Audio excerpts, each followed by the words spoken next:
Hello नमस्कार राम राम मेरे प्यारे भाइयों बहनों, स्वागत अभिनंदन आप लोगों का परीक्षा कैसे डिजिटल मंच पर। मैं आपका हार्दिक अभिनंदन करता हूं। दोस्तों आज का ये जो वीडियो रहने वाला है, सबसे पहले मैं बता देता हूं कि हम डिस्कस करने जा रहे हैं आज के इस वीडियो में राजस्थान सीटी 10+2 2022 का जो रीजनिंग का सिलेबस है। अब आप लोग दिमाग में कई बातें आ रही है, कई स्टूडेंट्स ने मुझसे पूछा है, मुझसे बात की, मैसेज किए कि सर राजस्थान जो 10+2 का जो सीटी का जो सिलेबस है उसके अंतर्गत आखिर ऐसा क्या रहने वाला है, क्योंकि उसके मतलब रीजनिंग ही नहीं है। मैंने उनको समझाया भाई, और आप भी देख ले, जो भी मेरे प्यारे भाई बहन ये वीडियो देख रहे हैं, अगर किसी गलतफहमी में हो ना यार कि रीजनिंग नहीं आएगी या रीजनिंग के 2-3 क्वेश्चन आएंगे, तो मैं कह रहा हूं भैया पछताओगे, क्योंकि मौका फिर अगले साल मिलेगा। 2 लाइनों में पूरी कंप्लीट रीजनिंग उन्होंने बताई, उसी मन की व्यथा को मैं दूर करते हुए लेके जाऊंगा। देखो दोस्तों, मैं सीधा सा उदाहरण देता हूं आप लोगों को। अभी वनपाल और वनरक्षक का एग्जाम है, ठीक है।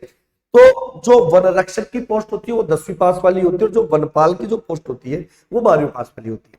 जब बोर्ड ने उसका सिलेबस जारी किया तो सेम टू सेम वही पॉइंट थे, सेम टू सेम वही टॉपिक थे, कुछ भी हेरफेर नहीं था, न कुछ बढ़ाया न कुछ घटाया। केवल इतना किया कि वनरक्षक में तो उसको रखा गया 10वीं स्तर का, यानी मैट्रिक स्तर का, माध्यमिक स्तर का, और 10+2 में रखा गया उच्च माध्यमिक यानी 12वीं के स्तर का सिलेबस, बाकी कुछ भी नहीं था। तो ये बात अपने दिमाग में कर लो, दिमाग में बैठा लो। अगर 10वीं क्लास के स्टैंडर्ड में किसी नदी का उद्गम स्थान कोई पर्टिकुलर स्थान है, तो ग्रेजुएशन वाले 10+2 वाले में भी उद्गम स्थान वही होगा, चेंज नहीं होने वाला। पासा अगर 10th क्लास के लेवल में कुछ है तो ग्रेजुएशन वाले में भी ऐसा ही है। जब आप देखो यार एग्जाम्स में क्वेश्चंस किस किस लेवल के आते हैं, तो ये चीज मायने नहीं रखती। तो बस उसी चीज को मैं आपके सामने यहाँ पर लेके जा रहा हूँ। पूरी सटीक रणनीति भी मैं आपको बताऊंगा कि भाई हमें तैयारी कैसे करनी है, कैसे इन टॉपिक्स को डील करना है। फरवरी में डेट है, ठीक है। नवंबर, दिसंबर, जनवरी, फरवरी एंड में डेट आई है। मैं तो 4 महीने पूरे में 3 चौक 12 120 दिन की सटीक रणनीति कैसे तय करेंगे। तो पहले हम चर्चा कर रहे हैं मेरे लाडों यहां से सिलेबस की। तार्किक विवेचना और मानसिक योग्यता इसके अंतर्गत आ रखी है, ठीक है। तार्किक विवेचना और मानसिक योग्यता।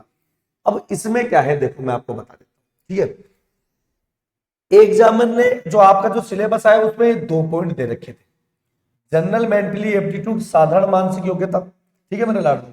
और दूसरा जो टॉपिक था वो था रीजनिंग एनालिटिकल एबिलिटी, तर्क शक्ति और विश्लेषणात्मक। इन दोनों ही टॉपिक में ये पूरे टॉपिक सम्मानित है। तो मैं कौन कौन से टॉपिक पढ़ने हैं, किस किस तरीके के क्वेश्चन पूछे जा सकते हैं, टॉपिक से कहां कहां क्वेश्चन बन सकते हैं, उन सबकी चर्चा मैं करने जा रहा हूं, ध्यान दीजिएगा। सबसे पहले तो दोस्तों सीरीज, मैकिंग सीरीज और एनालॉजी। एनालॉजी सीरीज आपको पता है, श्रृंखला। एनालॉजी आपको पता है कि भारत में रुपया चलता है तो अमेरिका में डॉलर। ये मैथमेटिकल भी होता है, अल्फाबेटिकल भी होता है, और आपका जनरल नॉलेज से भी रिलेटेड होता है। Figure matrix, question classification. Classification का मतलब ओड वन आउट, विषम को छांटना। 4 आकृतियां दे दी होगी, 4 में से आपको बोला जाएगा भाई इसमें से एक अलग है, बताओ कौन सी, ठीक है। फिगर जो मैट्रिक्स क्वेश्चन आते हैं वही फिगर से रिलेटेड नॉन वर्बल के अंतर्गत लिया जाता है। आकृतियों से संबंधित जितने क्वेश्चन होंगे, जितने भी सीरीज हो गई, एनालॉजी हो गई, उसमें भी अगली आकृति क्या आएगी, छुपी हुई आकृति पहचानिए, आकृति को पूरा कीजिए, कागज काटना, ये सारे क्वेश्चन अपन इसमें पढ़ने वाले हैं। Alphabet test, problem on alphabet, वर्णमाला से संबंधित, बाएं से 17वें के 18वें, दाएं से कौन सा होगा, प्रॉब्लम जो है अल्फाबेट वाला आ गया। कंक्लूजन, ये मेरे लाडनों आप लोगों का पटवार में भी था, ये आप लोगों का वीडियो के एग्जाम में भी था। तो बताऊं सीईटी एंट्रेंस में भी, ग्रेजुएशन में भी दे रखा है, तो 10+2 सीईटी में भी इसका एक क्वेश्चन बनता है, देख लीजिएगा। ब्लड रिलेशन यानी कि रक्त संबंध, इसके बिना तो पेपर बनेगा भी नहीं, क्योंकि एक ना एक क्वेश्चन कहीं ना कहीं देखने को यहां से मिल जाता है। कोडिंग डिकोडिंग, यहाँ पे कोडिंग डिकोडिंग आएगा, डायरेक्शन आएगा, सीटिंग अरेंजमेंट आएगा, input output, number ranking and time sequence, making judgement. अब दोस्तों मेकिंग जजमेंट के अंतर्गत कई टॉपिक्स हैं जहां आपको निर्णय लेना हो। जैसे राजस्थान पुलिस के अंदर एक टॉपिक आया था कि एक व्यक्ति को किसी कंपनी में मैनेजर की पोस्ट पर जॉब दिया जाना है, उसके लिए ये योग्यता है, उसको 12वीं पास होना चाहिए, उसको ग्रेजुएशन होना चाहिए, उसके पास ये डिग्री होनी चाहिए। ये जब राजस्थान पुलिस में दे दिया, अभी जो हाल ही में हुआ है, दोस्तों 10+2 में भी इस प्रकार के डिसीजन मेकिंग वाले आएंगे। इसी में सिलोजिज्म, न्याय वाक्य जो होता है, जजमेंट, इसी में वेन आरेख, वेन डायग्राम, वो भी इसी में आएगा, मेकिंग जजमेंट्स वाले में। आए बात समझ में। तार्किक क्रम जो हम पढ़ते हैं वो भी इसी के अंतर्गत रिलेटेड कर लेंगे। दूसरा लॉजिकल अरेंजमेंट ऑफ वर्ड्स, ये आएगा तार्किक क्रम, लॉजिकल अरेंजमेंट ऑफ वर्ड्स, जैसे कि बच्चा, शिशु, जवान, युवा, प्रौढ़, वृद्ध, इनको अपने एक लेवल पर जमाना है। आरोही असेंडिंग ऑर्डर में, डिसेंडिंग ऑर्डर में। तीसरी बात, inserting the missing characters numbers. Missing character series का ही सेकंड पार्ट है। एक डायग्राम बना हुआ आ जाता है, 2 4 6 8 10 15 25 क्वेश्चन मार्क आ जाता है। बताओ इन सबको देखते हुए पर्टिकुलर वे में किस तरीके से इसको अपन डील कर सकते हैं। आगे मैं बात करूं तो दोस्तों, जो अगला टॉपिक है आपके सामने, टॉपिक इसके खत्म हो गए हैं। ये सारे के सारे टॉपिक्स अपने देख लिया, जो कि अपने पास सीटी ग्रेजुएशन का जो है, क्या कहते हैं उसको, सिलेबस है, वही हम यहाँ पर पढ़ने वाले हैं। एक्स्ट्रा टॉपिक्स में मैं आपको पढ़ाऊंगा, जैसे घड़ी हो गया, क्लॉक, कैलेंडर हो गया आप लोगों का, है ना।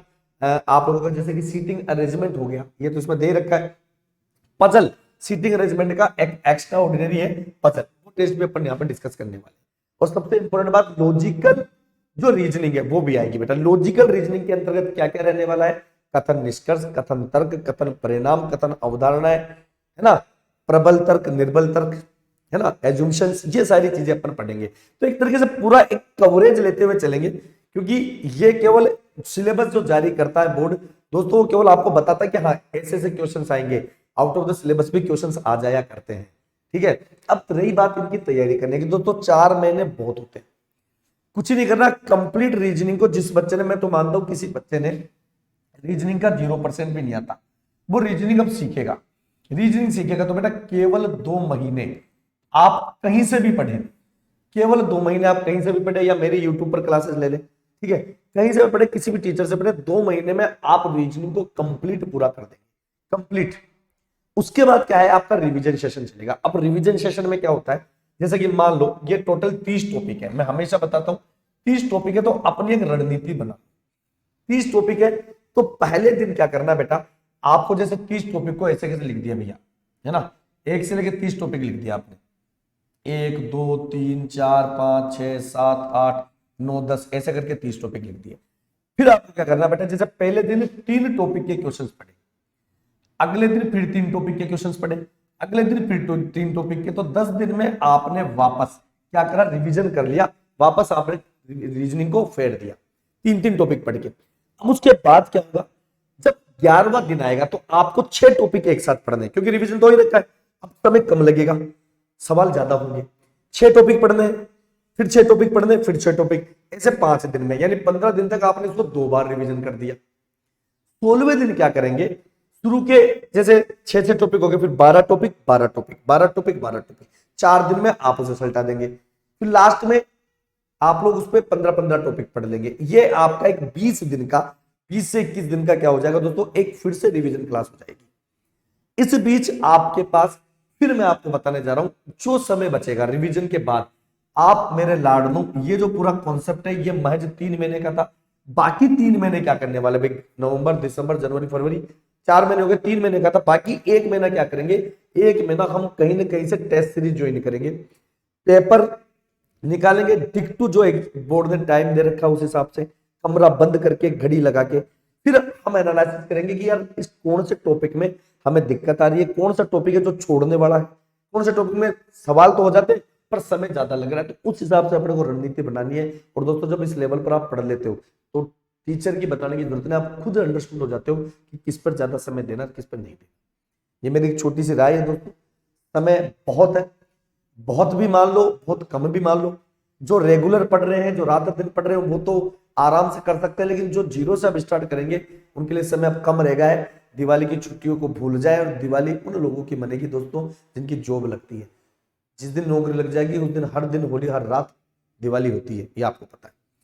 और अगर फिर भी आप में से कोई मेरा लाडला है, मेरी लाडली तैयारी कर रही है भैया सीईटी 10+2 की और एलडीसी की, यूट्यूब पर हमारी क्लासेज है, पूरी फैकल्टीज आपके पास है यहाँ पे, ठीक है। मात्र 999 रुपए में इसका रिकॉर्डेड कोर्स हम आपको दे रहे हैं। फायदा क्या होगा, देखो यूट्यूब पर जब आप तैयारी करते हो तो रोज की 1-1 घंटा क्लास लेते हो, लेकिन जब रिकॉर्डेड कोर्स होता है तो आपको अगर समझ में आ रहा है तो 4 टॉपिक आप एक दिन में भी पढ़ सकते हो। ये सबसे बड़ी बात है ना। यूट्यूब पर सिस्टमेटिक तरीके से मैटर आपको नहीं मिलेगा, कोई टॉपिक कहाँ मिल रहा है, उसका तीसरा पार्ट कहाँ मिल रहा है, आपका टाइम वेस्ट होता है।